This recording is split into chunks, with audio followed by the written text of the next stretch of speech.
이 시가 왜 좋았는지 다시 생각났어요. 빈 얼굴을 가진 사람이 그 빈 얼굴을 책으로 채우잖아요.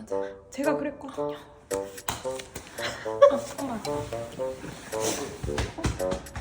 출판사계 똑똑똑. 저 오늘 시인님 만나러 왔답니다.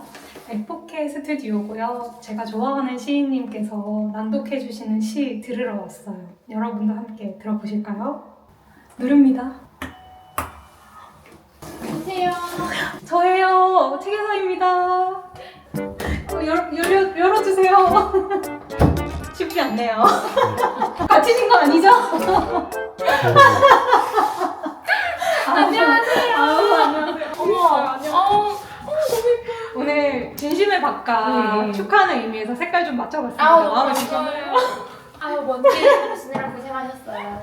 초대해주셔서 감사합니다. 네. 박수 한번. 안녕하세요, 시인님. 정말 반갑고요. 흔쾌히 이 자리에 함께 해주신다고 하셔가지고 너무너무 감사해요. 아유, 영광이에요. 아. 익숙한 목소리를 듣게 돼서 제가 영광입니다. 아유, 감사합니다. 진짜 제가 좋아하는 시인님이시고요. 오늘 이렇게 자리에 함께하게 돼서 정말 영광스럽다. 영광 이런 느낌이고요. 사실 제가 시인님을 처음 만난 건 2016년이에요. 진짜 오래됐죠. 지금 2025년 맞죠? 네, 맞아요. 에세이로 처음 만나 뵙게 됐었어요. 그런 사람이라는 음. 에세이였고, 제가 그때만 해도 책을 읽기 시작한 지 얼마 되지 않았던 때여가지고 책 사보지를 못하는 사람이었어요. 도서관에서 빌려보는 사람이었었는데, 그 중에서도 이지혜, 제가 분명히 이지혜입니다. 와, 이름이 같은 사람이 에세이를 썼네? 그래서 그 호기심 하나로 사실 읽기 시작했었는데, 그 당시에 저에게 되게 위로가 됐던 그런 에세이였어요. 그랬었는데 사실 지금은 이재야라는 이름으로 활동을 하시고 계시잖아요. 혹시 이지혜에서 이재야라는 이름으로 바꾸신 계기가 있는지, 그리고 이재야라는 필명에 의미가 있다면 네. 얘기해 주시면 좋을 것 같아요. 산문이나 뭐 시나 다 또 그리고 할 수 있지만 이제 시를 쓴다는 자세에 차이가 있을 것 같아요. 그래서 사실은 등단을 하고 보니 동명이인이 이미 시인이 계셨어요. 그래서 선배들이 이제 등단을 했다고 하니까 주변에 시 썼던 선배들이 다른 이름을 하나 생각해야 한다 그런 얘기를 했었고, 그래서 별로 고민 없이 이재야라는 이름을 택했는데요. 일단은 제가 좋아했던 단어예요. 이제 이재야라는 사전적 의미가 이때 일어서라 비로소 이런. 그러니까 우리가 뭐 이제야 왔네, 이제야 느꼈네 할 때 무언가 나에게 늦게라도 도달할 때 뜻. 근데 그것이 저는 항상 시를 쓰는 벌써 반하면 안 돼. 벌써 반하면 안 돼. 이미 너무 좋네요. 큰일 났네.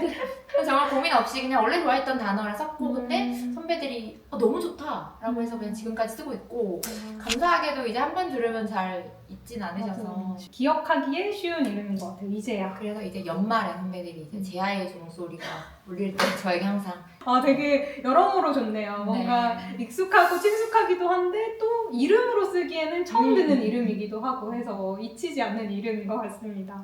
이 진심의 바깥이라는 시집을 처음 펼치게 된 에포케 스튜디오. 지금 네. 오늘 이 출판사인 거죠. 출판사가 아닌 것 같은 이런 아름다운 곳에서 이런 책이 나오게 됐는데, 에포케 스튜디오가 생기고 처음 출간된 책이잖아요. 네, 첫 책이에요. 그래서 또 다른 의미가 있을 것 같은데, 혹시 출판사 대표님과 특별한 인연이 있으셨던 건가요? 원래 이제 인연이 있었고요. 이제 첫 시집이 일종의 마음을은 이제 워낙 시집 전문 출판사에서 냈고 나서 항상 고민이 있었던 건 좀 다른 시집 없을까.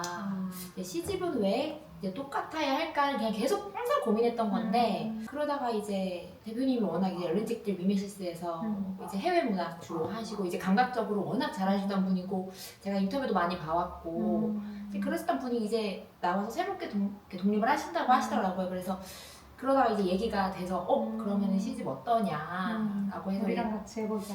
그런데 저랑 그런 접점이 너무 잘 맞았고, 대표님도 똑같을 필요 뭐 있냐, 새로운 거 한번 해보자 우리. 열린 마음으로. 그럼요. 그러다가 그래서 저가 원래 가지고 있던 시집 하면 떠오르는 그런 이미지를 깨주실 분은 아마 대표님 뿐이지 않을까. 원앤 언니. 그러다 이렇게 첫 책이 됐어요. 아까 말씀드린 것처럼 사실 처음은 에세이였었잖아요. 에세이에서 이제 시를 쓰는 분이 되셨는데 혹시 문창과를 나오신 건가요? 아니요, 저는 신문방송학과를 졸업해서 사실 첫 직장은 이제 MBC 방송 작가였어요. 이제 원래는 방송 작가 꿈을 꿨어서 이제 됐는데 고등학교부터 이제 문예반을 하긴 했었어요. 그래서 시에 늘 쓰고 문학이랑 가까웠지만 이제 시인이 되겠다는 생각을 이제 그때는 하진 않았던 것 같아요. 그냥 시를 쓰면 되겠다. 근데 이제 방송 작가 일을 하면서 힘든 순간, 현실에서 도피하고 싶은 순간 항상 시를 쓰고 있더라고요, 제가. 그러면서 뭐 문학 잡지들 여러 개 읽으면서 그러면은 내 시를 이렇게 독자들과 나눌 수 없을까라는 하면서 이제 등단이라는 걸 생각하게 되고 이제 방송 작가 일을 하면서 투고를 했던 거예요. 그래서 이제 MBC 숙직실에서 썼던 그래서 이제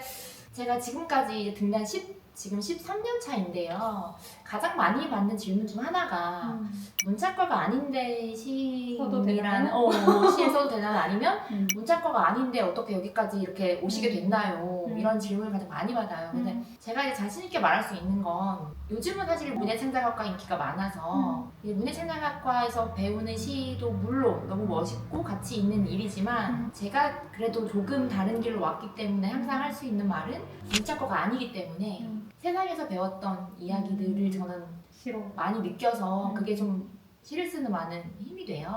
문창과도 물론 좋고 아니고를 떠나서 문창과를 졸업하지 않아도 누구나 시를 쓸 수 있다라는 말을 항상 드려요.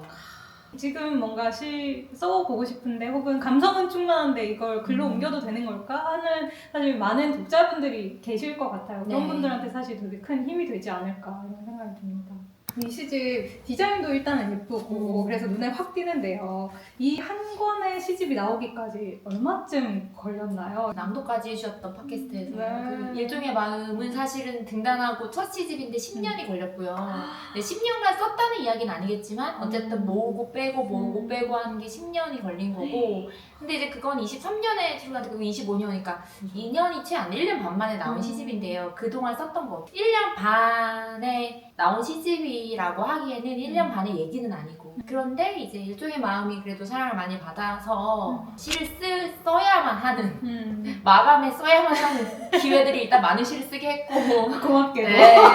태교사님 포함 많은 독자께서 이제 두 번째 시 많이 기다려주셨어요. 맞아요. 그래서 좀 더 힘을 내서 썼던 것도 있고 해서 부랴부랴해서 박차를 박차를 가해주셨군요. 가해서 출간했습니다.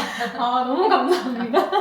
사실 겉에서 보는 디자인도 특이하지만 저는 이런 시집은 처음 봤어요. 여러분 보십시오. 시집 안에 이렇게 중간중간에 사진이 들어있어요. 글을 읽으면서 사진을 봐서 그런지 제가 마음대로 끼워 맞춰서 그런지는 모르겠지만 어떤 의미들이 분명히 담겨 있을 텐데 그냥 이 한 페이지를 채우기 위한 사진이 아닐 텐데 어떤 의도였을까 너무 궁금하더라고요. 혹시 직접 촬영하신 건지 설마? 그리고 뭐 이 사진들이 배치되어 있는 이유나 의도가 있다면 어떤 의도에서 하셨는지도 궁금했어요. 전부 다 제가 찍은 사진이고요.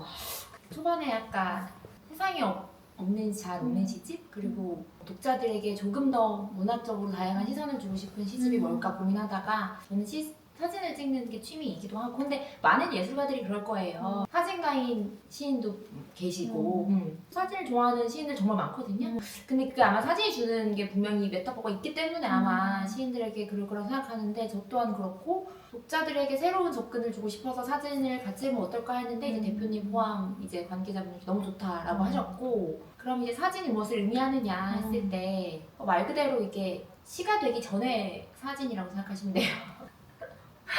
눈빛이 확대 아, 진짜 빠졌네, 너무 빠졌어. 좋고요. 너무 좋고요. 정말 그대로인데 제가 사진을 좋아해요. 어릴 때부터 아빠가 사진관을 하셨어요. 그래서 그런지 사진을 찍히는 게 사실 어색하지 않은 사람인데 사진 작품을 보는 걸 또 좋아해요. 이런 회화 작품들도 너무 좋지만 사진 작품을 볼 때 저는 되게 더 큰 감흥이 있는 것 같아요. 그래서 이 안에 있는 사진들을 보면서 도대체 무슨 이야기를 하고 싶었을까 더 많이 곱씹게 되고 더 많이 생각해보게 되는 되게 좋은 공간이 주어졌던 것 같아요. 이 사진을 통해서.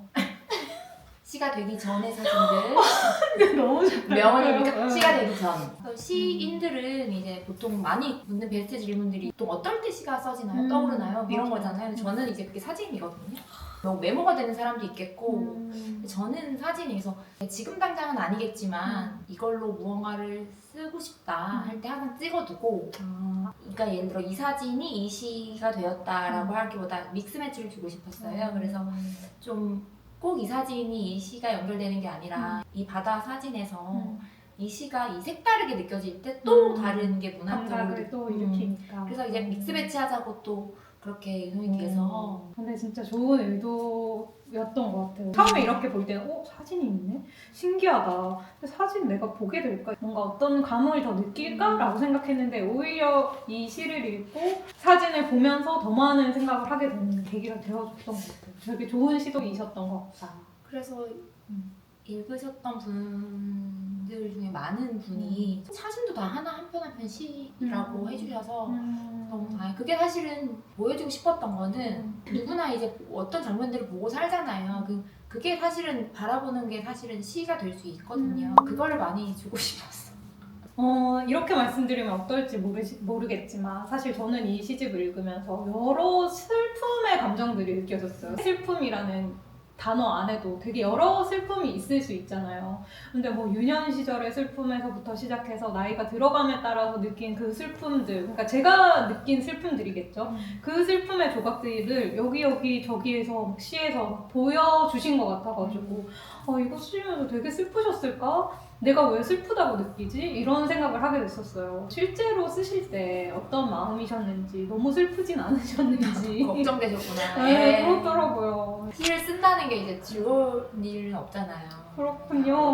문학을 한다는 것 자체가 이제 내가 이제 말하지 못했던 것 창작의 고통. 그리고 이제 저기 저 깊숙이 있었지만 즐겁지만 않지만 내가 그것을 기억해야만 할 때 보통 문학을 하는 것 같아요. 시든 소설이든. 그래서 당연히 뭐 기쁘거나 뭐 해맑지만은 않았고 근데 첫 시집 얘기를 또 드려야 될 것 같은데요. 이쪽의 마음은 사실 제가 이제 긴 시간 엮은 시들이기 때문에 다양한 감정들이 있어요. 뭐 그리움부터 시작해서 뭐 고통도 있고 눈물도 있고 한데 읽으시는 게 맞는 것 같아요. 왜냐면 진심의 바깥이라고 제목을 했던 것도 사실 진심이라고 했을 때 전해지기 쉽다고 생각하거든요. 진심이.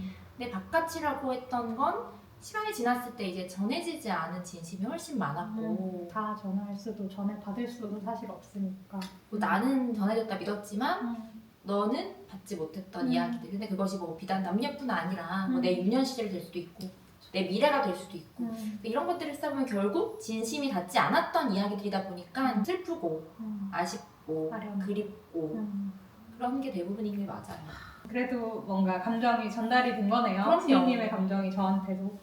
사실 시인의 말에서 저는 이미 반했거든요. 이거 리뷰 보니까 이런 분들 많으시던데. 시인의 말에서 뒷장을 멈췄다. 못 넘긴다. 네, 여기에서 너무 이미 빠져들었다. 저 또한 그런 독자 중에 하나였어요. 특히나 아까 방금도 얘기해주신 부분, 이 잊기 위해 쓰는 모순이 우리에게 당분간 진심이 되기를. 뭐야 이거? 잊기 위해서 써야만 잊어져. 근데 쓴다는 것은 어떤 기록을 남기는 거고 기억을 하고자 하는 사람들이 하는 거 아닌가? 그런데 써 내려가야만 비로소 잊을 수 있다는 거는 도대체 어떤 마음일까? 이런 생각을 하게 됐었거든요. 제가 써놓은 거 한번 읽어볼게요. 기억하지 않기 위해서 기록하는 일. 죽을 것을 알지만 살아가는 일과 같게 느껴지는 거예요. 기억하지 않기 위해서 기록을 한다? 도대체 이 모순을 어떻게 내가 해석할 수 있을까? 이 시집 안에서 어떤 이야기를 나한테 할까? 이런 생각이 들어서 너무너무 처음부터 막 설레고 굉장히 좋았어요. 이미 아름답다. 어머 이미 첫 장에서 시인의 말이라는 것은 이 시집을 대표하는 어떤 문의 역할을 해주잖아요. 이 시인의 말을 쓰실 때 어떤 의도 아니면 어떤 마음 같은 거를 혹시 전해받을 수 있을까요? 사실 시집을 좋아하신다는 분들은 보통 이제 시인의 말을 보고 그쵸. 시인을 짐작하시기도 하고 시집을 짐작하기도 할 만큼 그렇게 생각하시는데 생각보다 저는 시인의 말에 공을 많이 들이진 않았고 정말 그냥 빨리 썼어. 그냥 하고 싶은 말을 후루룩 썼던 건데요. 읽어주신 부분이 시집의 대표하는 말이기도 하지만 시를 쓰는 이유예요. 그래서 시를 쓰는 게 대부분 고통스러운 추억이나 이제 잊고 싶은 일들인데요. 시간이 지나도 절대 잊을 수 없는 순간들이 보통 시가 돼요. 그럼 이제 잊고 싶은데 잊혀지지 않아. 잊히지 않으면 이걸 어떻게 내가 시로 쓸까를 늘 고민하는데요. 말씀하셨던 것처럼 쓰면 회상해야 하고 곱씹어야 하고 그럼 그게 더 오래 남는다는 걸 우리는 알잖아요. 그래도 이제 안 잊히는 걸 알기 때문에 그래서 우리가 문학을 하는 게 아닐까라는. 아, 그러면 약간 이렇게 이해됐어요. 아픈 것, 어떤 뭐 슬픈 것, 어떤 좋지 않은 감정들이건 간에 그 많은 감정들을 소화하기 위해서 기록한다? 쓰는 것으로 소화한다? 이렇게 생각해도 될 거예요. 이제 시 안에 나오는 문장 중에 하나가 이제 잘 간수해야 했다라는 문장이 있는데요. 그냥 잘 간수하기 위한 것 같아요. 모난 이 기억을 어떻게 하면은 이제 잘 기억할 수 있을까, 간수할 수 있을까 했을 때 숨겨도 보고 거기 넣어도 보고 했지만 계속 따라다니는 고통들, 슬픔들 있잖아요. 그러면 내가 이제 시로 잘 했을 때 그러면 잘 간수되겠다. 그리고 이 시집의 왜 시인의 말이었냐 했을 때 진심도 똑같은 것 같거든요. 그래서 이제 그걸 고민 없이 썼던 것 같아요. 여러분 아시겠죠? 제가 왜 이 시집을 이렇게 좋아했는지 알았으면 좋겠어요.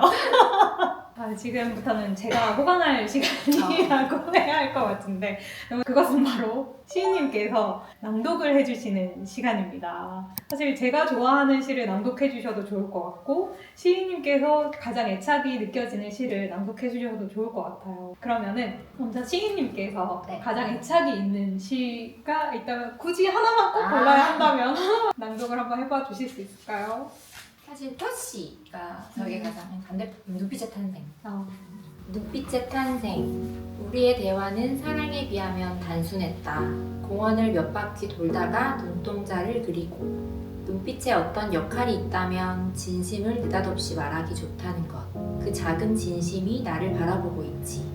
느닷없는 일들을 헤쳐나갈 것처럼. 녹슬지 모를 눈빛을 오래 기억하려고 사랑이라고 쓴 눈동자를 그리고 한 번쯤 순수한 눈동자를 얻으면 우리는 소설 같은 날이었다고. 미루고 싶은 순간들이 오면 밀어낼 것들을 하나씩 생각했다. 아껴온 진심이 소멸할까봐. 눈빛보다 선명하게 사랑을 답하면 우리는 사랑에 가까워질지도 모르지. 공원을 한 바퀴 더 걷자고 둥그런 눈동자에 손을 그리고 불가해한 이야기가 나을 것 같았다. 우리의 이해는 사랑에 비하면 단순했다. 진짜 그냥 귀호강, 마음호강 다 한 것 같은데요. 이제 거의 마지막인데요. 시를 쓰고 싶은 사람 그리고 예비 독자분들에게 한 말씀 해주신다면 어떤 말씀 전해주실 수 있을까요? 사실 시 쓰기 강의를 할 때 많이 받는 질문 중에 하나가 그거예요. 근데 저는 그때마다 이렇게 얘기하거든요. 사실 시를 쓰는 것과 읽는 것이 있잖아요. 근데 시를 쓰는 것은 이게 시라고 했을 때 쉽게 말해서 이제 뭐 비유 이런 얘기를 많이 어렸을 때부터 들었잖아요. 비유와 상징. 예. 그래서 근데 사실은 시는 이제 어떤 내가 쓰고 싶은 이야기를 다른 것을 빌려와서 쓰는 거라고 생각해요. 네, 좀 자주 어지럽네요. 좋아요. 앉아서 진행하기 잘한 것 같아요. 안 그러면 그러니까. 쓰러졌을 그냥 정말 그냥 하는 말인데 네. 어렵다 생각하지 마시고 내가 이거를 못 읽겠다. 이건 정말 내 인생에서 남겨야 할 이야기다라고 생각하실 때 일단 그거랑 가장 닮은 것이 무엇일까? 이걸 가장 내가 빗댈 수 있는 게 무엇일까를 빌려오셔서 일단 써보시면 좋을 것 같아요. 그리고 이제 아까 말씀드렸듯이 시라는 것은 내가 나만의 언어를 쓰고 싶을 때 가장 찾기 좋은 문학이라고 생각하거든요. 찾을 수 있을까요? 저를 찾아오셨으니 이미 찾으신 걸. 마음이 많이 힘들고 복잡하시고 이 난해한 삶 속에서 나만의 언어를 가지는 일이라고 생각해서 우리 시를 쓰는 사람들이 계속 이 시를 놓지 못하고 있는 것 같아요. 그래서 여러분도 누구나 나만의 시를 써보셨으면 좋겠다는 생각이 들고요. 그 다음에 시를 읽는 게 왜 이렇게 어려워요? 라고 많이 물으세요. 맞아요. 근데 이해하려 하지 않으시면 되거든요. 마음이 힘드시고 복잡하실 때 어떤 시집이든 좋으니 펼치셔서 이해하려 하지 마시고 분명히 이해는 안 돼도 이 문장이 내게 힘이 되고 닿거든요. 그게 사실은 시가 가진 가장 큰 힘이고 매력이에요. 다른 장르가 가질 수 없는 몇 줄, 한 문단, 한 연 가지고 가셔서 그게 내 삶에 큰 힘이 되셨으면 좋겠어요. 그래서 쓰는 것, 읽는 것 모두 어렵다 생각 마시고 내 곁에 항상 두셨으면 하는 바람입니다. 사실 저도 시를 모르면서도 처음 책을 읽기 시작했을 때 제일 얇아서 시집을 읽기 시작했거든요. 그럴 수 있어요. 글자가 적어서 내가 뭔가 한 권의 책을 읽는다는 게 너무 부담스러웠는데 시집은 일단 한 권은 읽을 수 있을 것 같다는 네네. 부담 없는 마음으로 사실 저는 접근해서 시가 어렵다는 생각을 별로 안 해봤어요. 그냥 이 사람이 쓴 건 쓴 거겠지만 내가 느끼는 건 내 마음이니까 그냥 마음대로 읽어야지 이렇게 생각했어요. 너무 초보적인 마인드라서 그런 마음으로 그냥 접근할 수 있었던 것 같아요. 근데 생각보다 정말로 많은 분들이 소설은 엄청 막 두꺼운 것도 잘 읽는 사람들이 시는 시작을 못하겠어요 하시는 분들이 정말 많은데 진짜로 내가 뭘 여기에서 대단한 걸 얻어야지 라는 마음 모든 거 다 버리고 이 비유와 상징이 뭐지? 수능 칠 때 그 느낌을 모두 버리고 맞아요. 이 장면들이 주는 느낌만 하나만 두 개만 이렇게 가져가도 그냥 충분한 것 같거든요. 그래서 너무 해주신 말씀이 아 나 잘 읽고 있네? 이해하려 하지 않기. 그게 사실 가장 시의 힘이에요. 누구나 다 다르게 읽는다는 거. 그리고 마지막으로요. 최견사에게 한 말씀 해주신다면 제 욕심입니다. 네, 간직하시려고. 네. 많지만 또 시인이니까 또 너무 길게 할 수 없잖아요. 요즘은 독자들을 만날 기회가 많아졌어요. 뭐 북토크나 강의들이 많아졌으니까. 하지만 제가 등단하던 12년만 해도 정말 큰 오프라인 서점들 아니면 이런 작은 행사들 많이 없었거든요. 그때는 이제 아시다시피 인플루언서 분들도 없었고 독립서점도 많이 없었을 때예요. 그래서 저는 그때 등단을 처음 했을 때 뭐 그냥 큰 행사들만 있었는데 이 얘기를 드린 이유는 굉장히 외로운 직업이에요. 사실은 시든 소설이든 뭐 평론이든 문학 자체가. 그런데 이제 이렇게 첫 시집부터 그리고 그 멀리 2016년 산문집부터 그렇게 저를 이제 찾아주신다는 것 자체가 사실은 시를 쓰는 사람에게는 굉장히 큰 힘이었고 무엇보다 일종의 마음 시집부터 이거는 진심에 박학하지 변함없이 이렇게 그 많고 많은 시인들 중에 이렇게 저를 좋아해 주시고 또 여기까지 오셔서 이렇게 이런 컨텐츠는 거의 없다고 알고 있는데 이제 저를 이렇게 픽해 주신 것에 대해 정말 한 10년 정도는 시를 쓸 수 힘이 생겼다.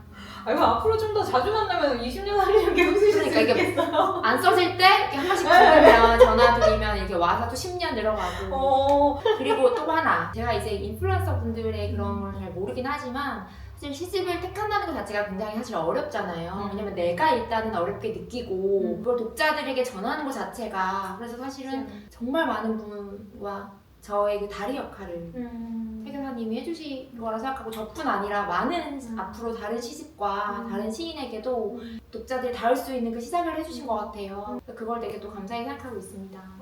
내 마음속의 저장. 네. 사실 문학 작품을 보고 즐기는 것이 얼마나 삶을 풍요롭게 만들고 내 인생을 바꿀 수 있을 만한 일인가를 진짜 많은 분들에게 알려드리고 싶어요. 그래서 그냥 어떤 자기계발서도 분명히 좋은 힘이 있죠. 좋은 에너지를 줄 텐데 그거와 달리 문학을 읽고 느끼고 누리는 것 또한 자기계발서적에 못지않은 또 다른 에너지를 분명히 줄 수 있다는 거를 더 많은 분들이 사실 알게 됐으면 좋겠습니다. 그러므로 앞으로 계속해서 작품 활동 해주시기를 바랄게요. 진심의 밥까지 나온 지 한 달 반 정도밖에 안 됐지만 많은 분에게 닿았지만 더 닿고 싶어요. 닿아야 합니다.